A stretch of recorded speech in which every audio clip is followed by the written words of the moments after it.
Shalom, saudara yang kasih Tuhan, salam jumpa dalam program Tuhan adalah Gembalaku. Saudara, pernah engkau mendengar orang berkata, kalau aku tidak melihat bukti, aku tidak akan percaya. Ya, saudara, memang kita manusia suka ingin bukti, saudara ya. Kita kepingin bukti, kalau ada orang mengucapkan sesuatu, buktinya mana gitu, saudara ya. Apalagi misalnya di antara dua orang kekasih mengatakan cintanya. Nah, saudara masing-masing minta bukti-buktinya apa? Pernah saudara mendengar orang berkata demikian? Ya mungkin saudara berkata begini, ya saya pernah tahu, saya pernah dengar ya.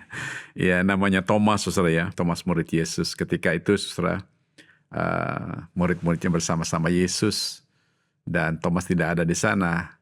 Dan Yesus menampakkan diri lalu murid-murid itu beritahukan bahwa Tuhan Yesus menampakkan diri kepada mereka dan dia bangkit. Nah, Thomas bilang, kalau saya tidak melihat, saya tidak menaruh tangan saya pada lubang, pada rusuknya saya tidak akan percaya.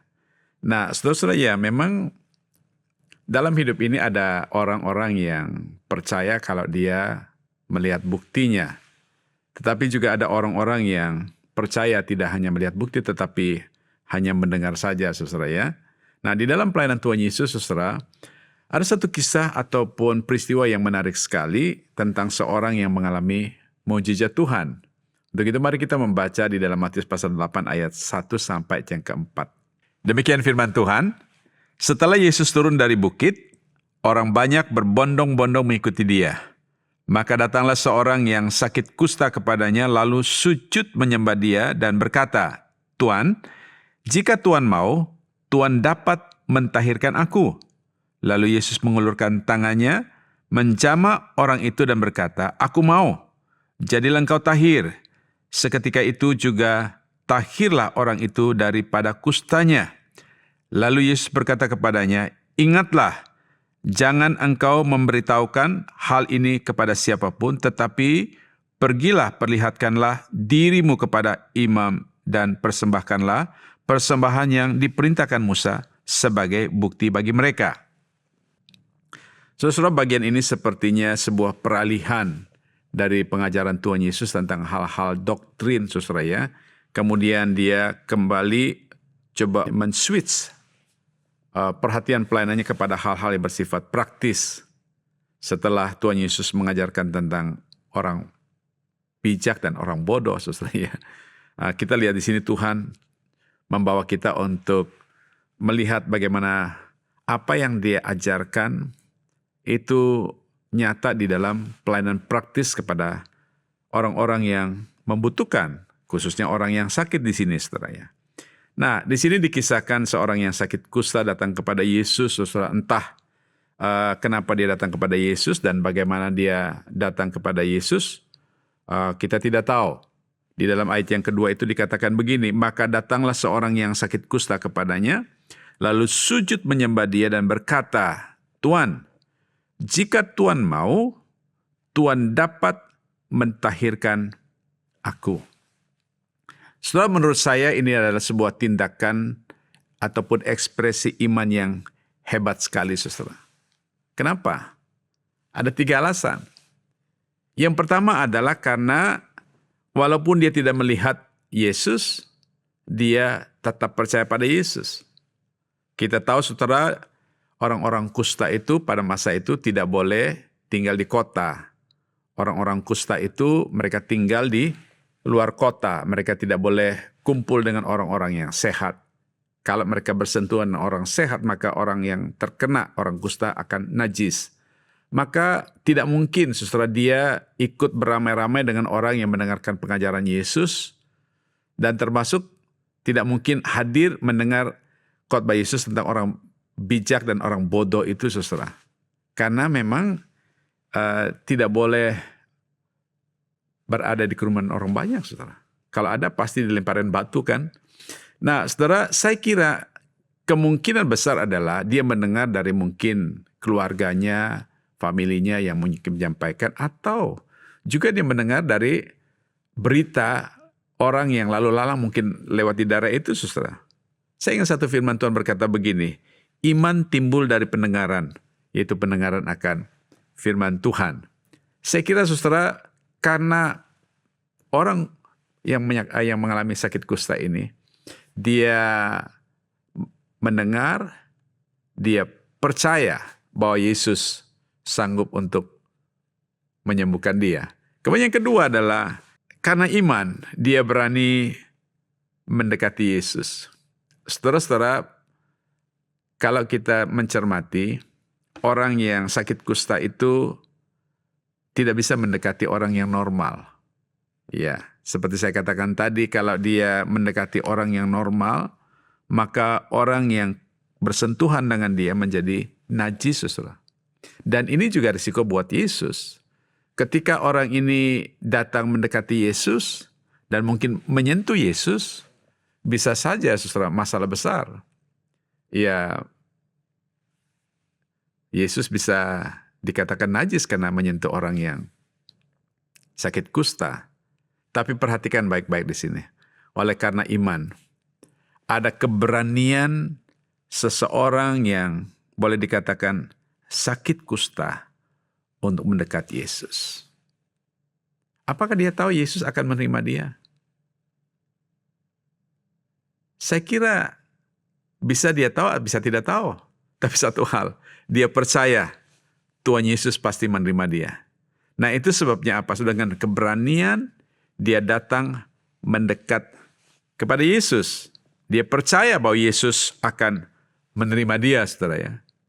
Itu yang kedua. Yang ketiga adalah iman yang hebat sekali, saudara.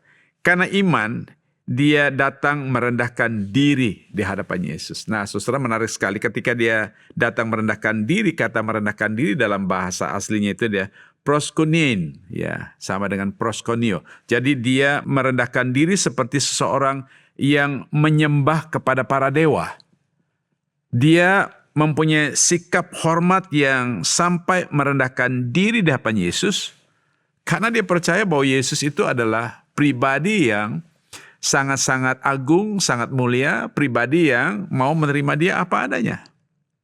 Itu sebabnya dia datang sujud menyembah Yesus dan berkata, Tuhan, jika Tuhan mau, Tuhan dapat mentahirkan aku. Hebat sekali, saudara. Perhatikan ketika dia merendahkan diri, waktu dia minta, dia juga tidak minta dengan kasar.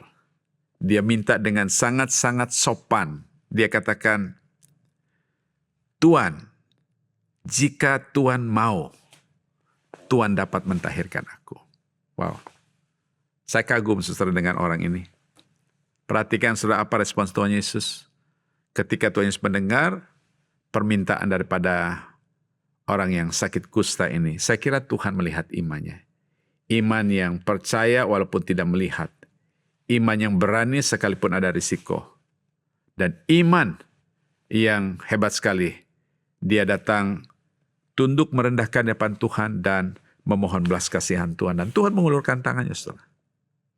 Sekali lagi, saudara, bagi orang kusta itu hanya sebatas 2 meter boleh. Tidak boleh lebih daripada itu, saudara.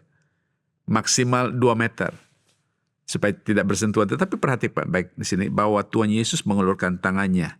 Jadi artinya bahwa Tuhan Yesus, dia adalah pribadi yang menerima orang apa adanya. Tidak ada batasan bagi Yesus untuk menerima seseorang. Lalu Tuhan Yesus berkata begini, aku mau jadilah engkau tahir. Wow, saudara, surprise banget, saudara ya.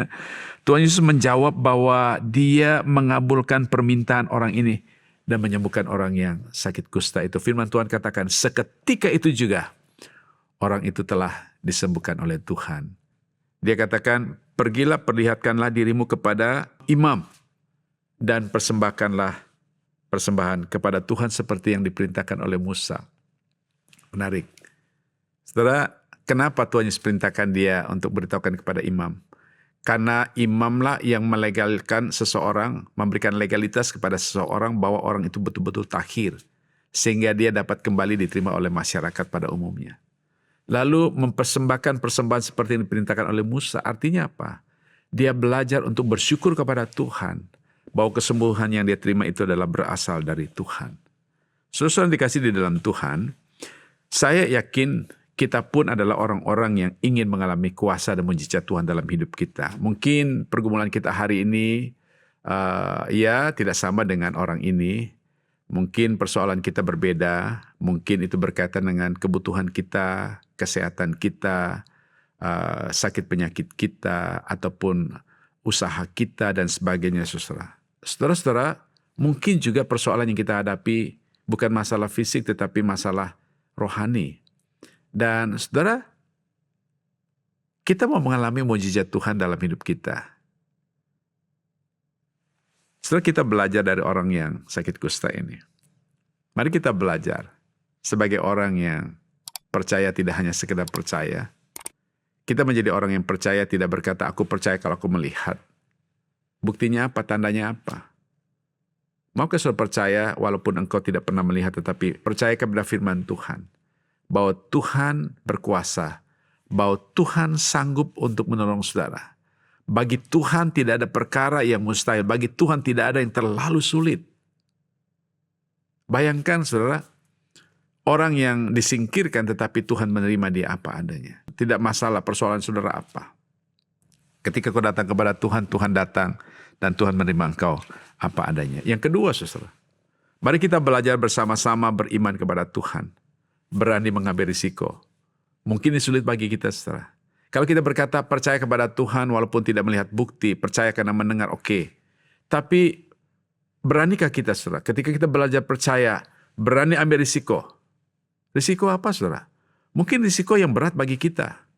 Kita harus menanggalkan segala masalah kita, kesenangan diri kita.